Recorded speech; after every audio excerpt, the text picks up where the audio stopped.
Flags of Iwo Jima. Everybody wants to meet you guys. This week on Ebert and Roeper, an early review of Clint Eastwood's Flags of Our Fathers. The Texas Chainsaw Massacre, the beginning. Ooh, the beginning. And Jack Nicholson, Leonardo DiCaprio, and Matt Damon and Martin Scorsese's The Departed. Do you want him to chop me up and feed me the pork?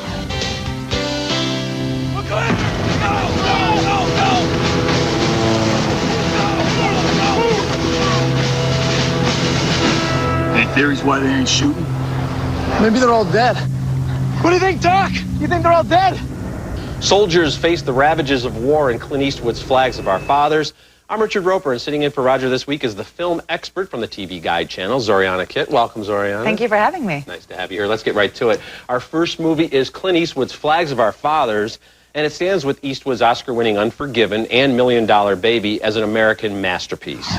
The flag raising at Iwo Jima is perhaps the most famous war photograph ever captured, and Flags of Our Fathers tells the story of the 5 Marines and 1 Navy corpsman who raised that flag.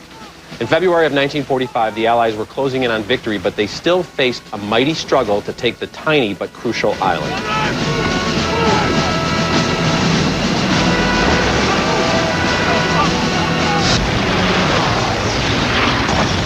The heart of the story is what happened to the 3 surviving flag raisers after the iconic photo captivated the nation. I was just a runner. That's it. We put up a flag. The pole we attached it to was heavy, so it took a number of us. We had our picture taken doing it. The real heroes are dead on that island. With many of their buddies already dead or still fighting in the Pacific, 3 ordinary men who didn't consider themselves heroes are thrust into the spotlight at the expense of the truth. Hank wasn't in the picture. Sorry? Hank didn't raise that flag. He raised the other one, the real flag. The what? The real flag. There's a real flag? Yeah, ours was the replacement flag. We put it up and they took the other one down. Ryan Phillippe gives the best performance of his career as Doc Bradley. Adam Beach also turns in some memorable work as Ira Hayes, an American Indian who drinks himself into a stupor to alleviate his guilt. Some of the things I saw done, things I did,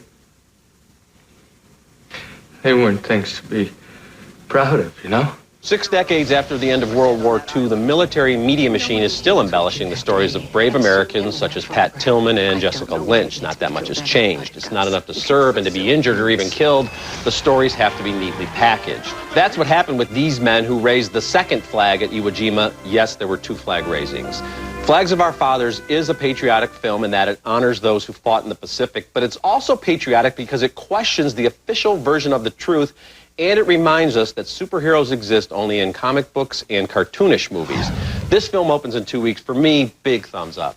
Yeah, to me, this film was a thumbs up, but not as big as yours. Okay. I think the disappointment factor comes in that you're thinking you're going to get Saving Private Ryan. And I think half the movie is that because it alternates between the battle scenes and the aftermath. So while the battle scenes are very much in the vein of Saving Private Ryan, most of the movie does not follow that. And so if you go in expecting a big bloody battle, you're going to be a little bit disappointed. Well, Zoriana, I think there are some very graphic battle sequences, but I think your mild thumbs up is almost more about your expectations than what this film is about. I agree. I think if you see the trailers or you read about this, you go, okay, this is going to be the story of these heroes.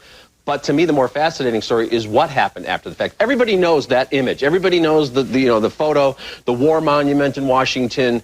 But the story about what happened to these guys afterward and how they were turned into these kind of superstars against their will, I think is a fascinating slice of that story. But I think considering the pedigree with Clint Eastwood and especially Steven Spielberg, who directed Saving Private Ryan, the comparisons will happen inevitably. And I also don't feel that the actors had as much weight and gravitas as they did in Saving Private Ryan, with the exception of Ryan Phillippe, who I agree does give the best looks performance. Different, because he's usually such a pretty boy, and it's a surprising performance. But then, you stick someone in like Paul Walker in 2 scenes, and seeing Paul Walker on the battlefield is the equivalent of seeing John Travolta or George Clooney in Terrence Malick's The Thin Red Line. It kind of takes you a little bit I out thought of again, that. Paul Walker, who's not one of my favorite actors in the world, I thought he did a very nice job in a smaller role. So I think it's a great film. It sounds like you're saying it's a good film. Yes, I am giving it a thumbs up. The story is fascinating. As someone who is Canadian and is very familiar with that iconic image, it was really nice to see the frame of the photograph taken away and see all the stuff around it. The more you think about it, you're eventually going to be in agreement with me that this is not just a good film, but a great film. It's a good film. Okay, fair enough. All right, next up is Keeping Mum, and it's probably one of the funniest films to come out of England in years. It centers around a murderous Mary Poppins named Grace, who gives literal meaning to the term striking while the iron is hot. Played by Maggie Smith, Grace enters the life of the Goodfellow family, a mess of a household thanks to an absent-minded vicar who has no idea his wife is cheating on him, or that his teenage daughter is a nymphomaniac, or that his young son is being bullied at school. But thanks to Grace, the new housekeeper, problems are solved one by one, including those pesky bullies. Oh, who's that? It's Billy Martin. Oh! Well, good old broccoli. Shall we have some for supper? Rowan Atkinson, known to audiences as Mr. Bean, gives an understated performance as the vicar, and Kristen Scott Thomas does a fine job as the cheating wife. Was that a brassiere over Holly's shoulder this morning? You're half a day behind the rest of us, you know that? We call it a bra nowadays. And just when you thought Patrick Swayze might be spending the rest of his career doing Roadhouse 2, 3, and 4, he reinvents himself as a perverted golf instructor and Kristen Scott Thomas's American lover. I'm gonna lick my way up slowly all the way to the middle. Oh, that sounds lovely. Maggie Smith is near perfect as always, and Rowan Atkinson finally moves past his Mr. Bean persona in a straight role that calls for restraint rather than physicality, a feat he successfully pulls off. So for me, Mum gets a thumbs up. I agree with just about everything you're saying here, including the fact I think for the first time in history we've heard the phrase understated performance and Rowan Atkinson in the same sentence, because I hate that Bean guy. I hate that Bean character. He is funny in small doses, and here it's the best performance I've ever seen him give. He has a speech that he gives to the other religious leaders, the bishops and everything, that's like really moving and profound. So there's some great moments like that. And yeah, this thing is so British, I think I got bad teeth watching it. I mean, it's just, they pull this off. The Brits do this kind of dark, quiet, whimsical comedy where it never seems too precious. I don't know how they quite pull it off. And yeah, Patrick Swayze.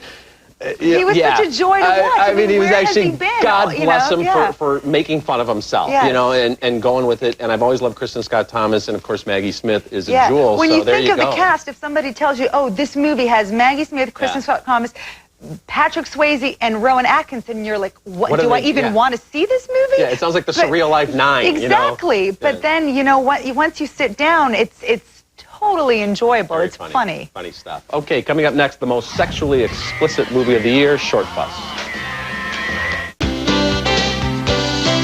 Our next film is Shortbus, a.k.a. the movie where the actors actually have sex with each other, by themselves, in groups. It's not rated, but I'm sure it probably would have gotten probably about a PG-13. After a couple of early sequences that are so graphic they might make Jenna Jameson blush, the shock wears off and you actually start to care about these misfit New Yorkers who are desperately looking for satisfaction sexually and romantically. Suk-Yin Lee, a radio personality in Canada, plays Sophia, a sex therapist who has never had an orgasm. Paul Dawson plays James. P.J. Du Bois plays Jamie. They're a loving but troubled couple who decide to bring a third partner into the relationship. I mean, there's a lot of good and cute people in the world who don't have any love in their lives, and I think we could help them. I mean, I love cute people. Tell me what you need in one sentence. I love everybody. That's not a need. I need to love everybody.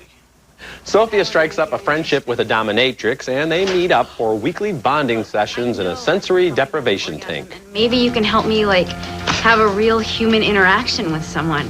Shortbus is written and directed by John Cameron Mitchell, who had kind of a cult hit with Hedwig and the Angry Inch. He wields a fearless camera, keeping things rolling well past the point when most directors would yell, cut, or maybe get a room. The cast is attractive and talented, but most of the sex scenes are actually anything but erotic, as was the case with Michael Winterbottom's 9 Songs.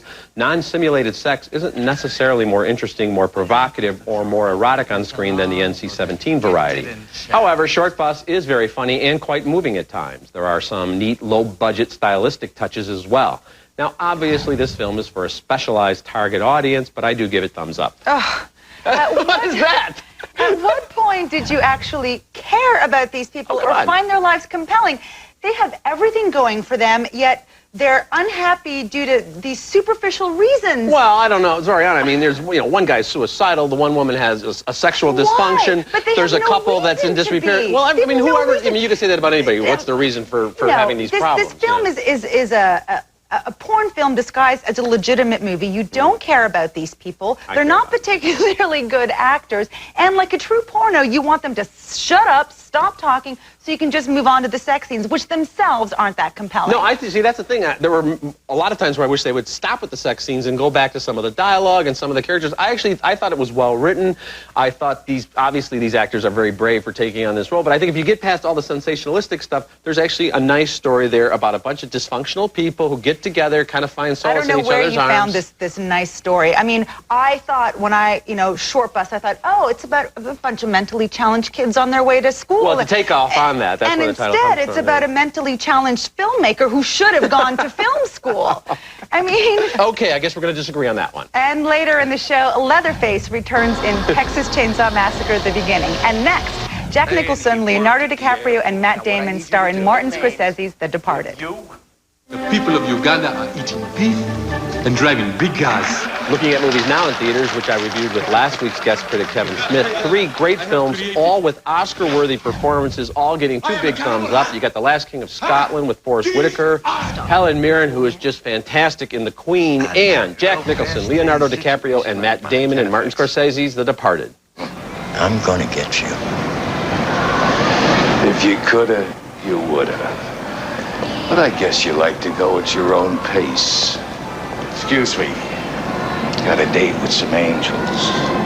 And Zoriana, I thought this was vintage Scorsese. I love Goodfellas, of course, and going all the way back to Mean Streets. And I love when he gets gritty and down in the gutter with these guys. And this is very bloody and very profane, but also, I thought, very funny in parts. Love this film. Very funny. One of the best films of the year so far. Yeah. Goodfellas with cell phones is what I call it. You're right. Yeah, very rarely in a film has a cell phone been such a key character, but it's not a gimmick. Yeah. I mean, it's just... I was really worried about Scorsese for a while because you're bringing out the dead and Gangs of New York. It was like, what was he doing? But he's back in fine form. He should see some nominations. Jack Nicholson should see some nominations. Yeah. After seeing this film, I just wanted to drink a shot of whiskey and punch someone in the face. I was ready to go. All right, our next movie is The Texas Chainsaw Massacre: The Beginning, and it's the latest installment in the Leatherface franchise that was first introduced in 1974.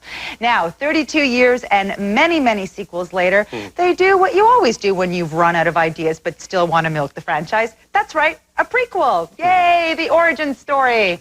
Well, fans can now see how it all began, starting with the birth of little baby Leatherface. This time, the focus is on Leatherface's family and how they began their murderous, cannibalistic ways. You gotta get the hell out of here, you dumb animal!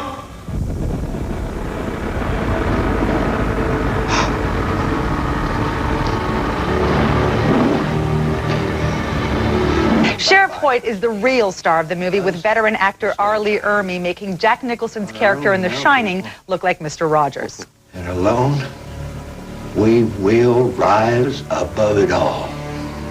People may not remember what we say here tonight, but they sure gonna remember what we do. Now, it's almost a staple of the genre that if a character has the choice between saving themselves and putting themselves in more jeopardy, what do? They put themselves in more jeopardy. Several times, Jordana Brewster's character, Chrissy, does this, including this next scene.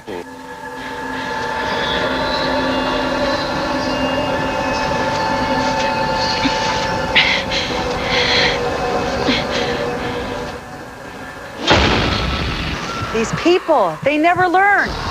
know, initially the studio was reluctant to let me see this movie because, I don't know if you know, Richard, I'm 3 months pregnant, and the movie is very bloody and gory, and there's a whole scene about the actual Leatherface birth, which is not the beautiful spiritual experience that most women have.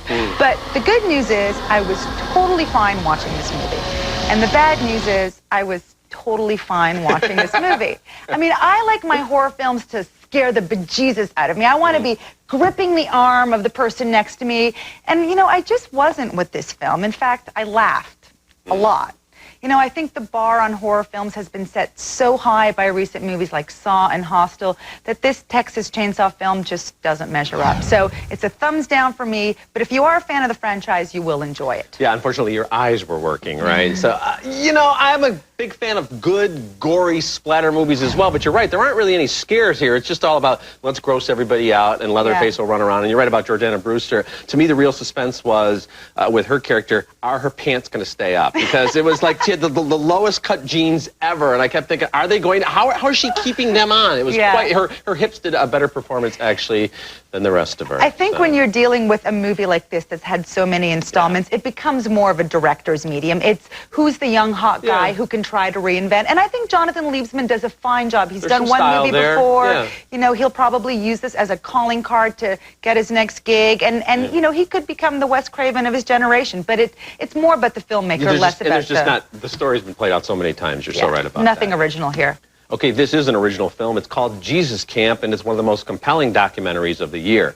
If you've ever been approached by a Little League-aged kid who wants to know if you've let Jesus into your life, well, this movie shows you where those kids come from and how their mindset is formed. Becky Fisher is a hardcore conservative evangelical pastor who is one of the leaders of a summer camp called Kids on Fire, and gosh, doesn't that sound like fun?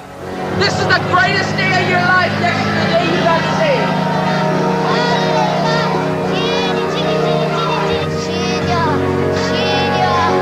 The pastors of Jesus Camp almost literally worship George W. Bush, and they put their children on the front lines in the war against abortion. When Fisher gets worked up talking about this sickle world, she kind of reminded me of Kathy Bates in Misery. Some extreme liberals, they have to look at this and start shaking in their boots. The intensity that you see of these kids, there's no doubt they've got to be watching this and go, oh my goodness, I didn't know this was possible. What are these kids going to be like when they grow up? There's a lot of talk about saving souls, but where are the messages about tolerance and forgiveness and helping others? Now, I spent a lot of years studying the teachings of Jesus in Catholic grammar school, and I think Jesus would be appalled what goes on in these camps. Thumbs up for this film. Thumbs up for me, too. I mean, as somebody who was raised Catholic, I mean, talk about horror films. Texas Chainsaw is not, but this movie is a horror real film. Stuff. And I like how it pulls back the curtain on this life. What's scary is that these kids do not come up with these opinions by themselves through the process of discovery. They are told these things, and it's quite scary to watch them. Well, that's the thing, Zoriana. You know, children, they want to please the parents and their parents. They want to please authority figures, so they're saying things that they know are going to get approval. They should be playing in a sandbox. And they should be. And that's they just should be eating popsicles. And kids, you know, it was quite sad. I'd be very curious to see where these kids are 10 years from now, 20 years from now. I hope that the filmmakers do follow-ups for sure. Yeah, you know, that's so interesting. I was thinking the same thing because I'm thinking, you know, half of these kids are going to end up going way off the straight and narrow path and rebelling against that. Some of them are more, you know, have more in common with Muslim fanatics than they do with real Christians. Yeah, it's some pretty scary stuff. I challenge anyone or dare any movie theater to do a double bill with that and Shortbus. Okay, when we come back, the best titles on DVD in the Thumbs Up video segment. But first, a look at what New York Times film critic A.O. Scott and I will review on next week's show. What's your paper? Ladies' Home Journal. Oh, I'm not a reporter. I'm a writer. It's now time for the campaign. It's going to be a whole new ball game, so brace yourselves, people. Fury that this world has never witnessed. Looking at movies new on DVD, Hugh Jackman and Halle Berry and X-Men The Last Stand. It got 2 thumbs up. Aaron Eckhart and Maria Bello and Thank You for Smoking also got 2 big thumbs up. And coming out on Tuesday, Adam Sandler in Click. It got 2 mute buttons, 2 thumbs down. Now, my pick this week, Zoriana, is The Ground Truth, an amazing documentary. Anybody who's thinking about joining the military or as a loved one who's thinking about joining the military should sit down and watch this film, this documentary told in the words and thoughts and feelings of veterans who have come home from that war. It's an amazing piece of work. Let's take a look at a clip. You drive on one block and children are playing football and they're laughing and they're screaming, America, America. And then on the very next block, you'll get shot at, blown up, RPG. My DVD pick is The Piano. You know, so oftentimes we talk about why a movie is great, and it's usually the performances or the cool special effects or the action sequences. In this case, it's the music. I mean, Michael Nyman's score in this film is spectacular, and because it is, you know, I don't know if you know the film, but it's Holly Hunter plays someone who is mute, yeah. and when she starts playing that piano, she becomes a whole different person. That is her voice, and so the music is so central to the storyline. Yeah, it's a very strange but very beautiful and haunting film. Yeah. Okay, so The Ground Truth and The Piano are available right now. Closed captioning for Ebert and Roeper is sponsored by MovieTickets.com. Don't miss another show. Buy your tickets online at MovieTickets.com, your own personal box office.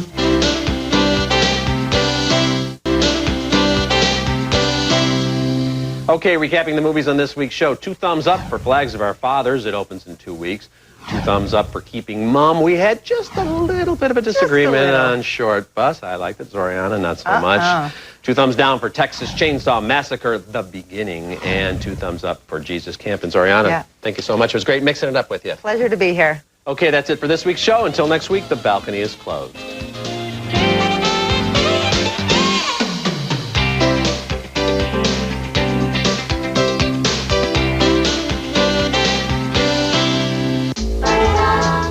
Jelly Belly Jelly Beans. 50 true-to-life flavors, each handcrafted with the finest ingredients. Get real. Get Jelly Belly. If you want something that works deep below the wood surface, do yourself a favor. Try Scott's Liquid Gold. Good for your wood for over 80 years. As a nutritionist, I'm impressed that Eggland's Best have 25% less saturated fat and are 100% natural. Eggland's Best. Better taste, better nutrition, better eggs. America's #1 value price internet service is only $9.95 a month. Net Zero is easy to use, safe, and reliable. Net Zero. Join the millions.